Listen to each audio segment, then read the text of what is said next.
Have you ever said to yourself when you're sitting down doing bills, "Woo wee, I'm going to do better next month as it relates to my finances"? Then this episode is for you. Stop, close up that planner, close that budget app, and let's have the real conversation. Because what I understand is that you cannot move forward in your finances unless you take a moment to look at what you did just even in the last month. Because, friend, if you're anything like me, we love the clean slate. We love to say, oh, I'll do that starting the first of the month. And before you know it, the first of the month, the first of the month, and the first of the month have come and gone. So in today's episode, I'm going to share with you three things that really has helped me steward my finances a little bit better as I have grown on this journey of curating consistency in my finances and in my life. Welcome back. And if you're new here, I'm Coach KB. And today, as I shared, we're going to talk a little bit about stewarding our finances. And why am I so passionate about this? I am not a financial advisor. I'm not an accountant, but I am what you consider a financial coach. And I'm passionate about this because what I realize is no one ever really sat me down to really have these conversations with me about money. I pick things up along the way, and I'm hoping today's episode will help you out a little bit to pick a little bit up and leave here with an action plan that you can use to help you better steward your finances to become the person that you are called to be in this area of stewardship. So in today's episode, I just want to really share three things that really helped me to steward my finances better. And when I say steward, that just means to be responsible in the area and with my finances.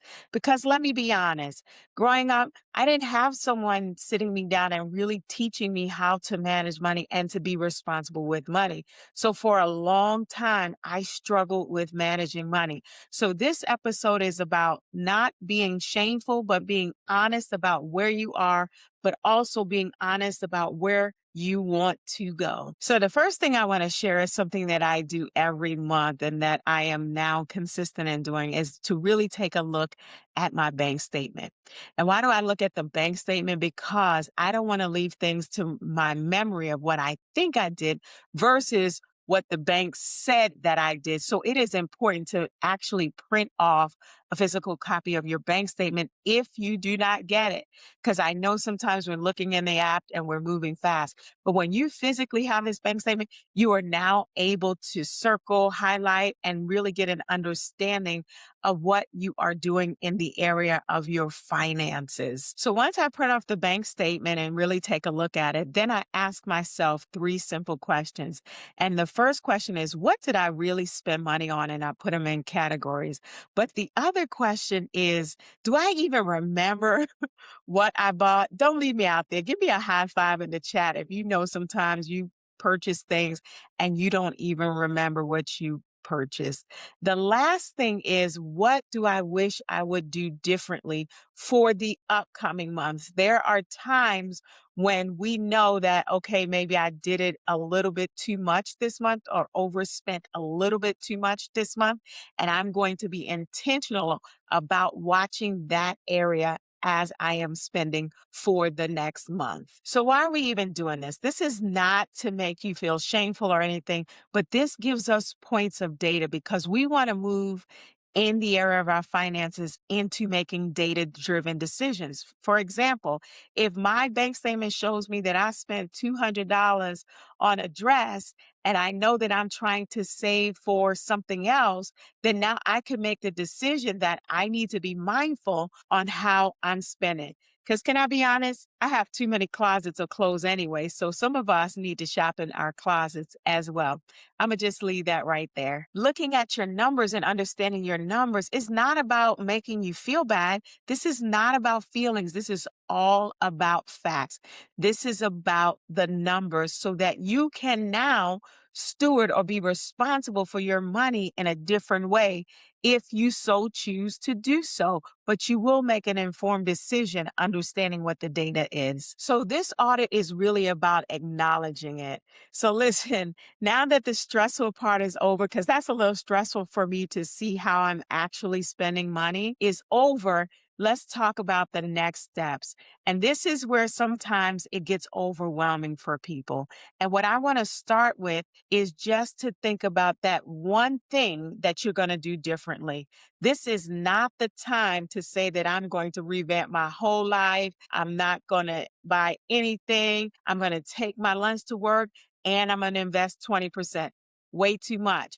And that's how we often move to a point of where we're in abandoning what we're doing versus really aligning with where we're trying to be, which is ultimately good stewards to what God has given us to do in the earth. So why am I saying to start with just one thing? Because we understand that when you start small and you're able to have success in that area, it builds confidence. And then you're able to add on another thing. And then that builds confidence. And it really goes back to this model that I say life is built brick by brick, one brick at a time. So I want to encourage you. I know you are high capacity and I know you can do a lot of things, but just choose that one thing for this particular assignment at this time. Because remember, consistency is not about doing it perfectly. It is about being able to show up intentionally on those small acts. And every time you are able to do and complete and be successful at one small thing, it builds muscle memory for you.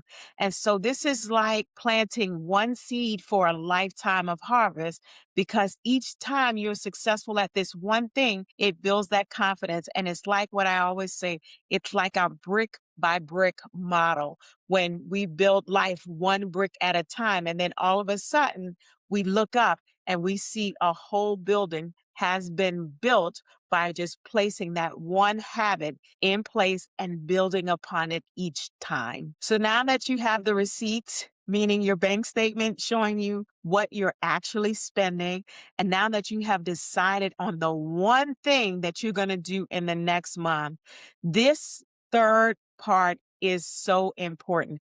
It is really about now, how am I going to show up? Not what am I going to do, but what is going to be my identity in this? Can I be honest with you? This was the hardest step for me when I first started out on this journey of being a good stewardship. Why was it so hard? Because I am a taskmaster. And if I have a goal, I'm going to do whatever I need to do to meet that goal. But this is a little different. This really had to do with mindset.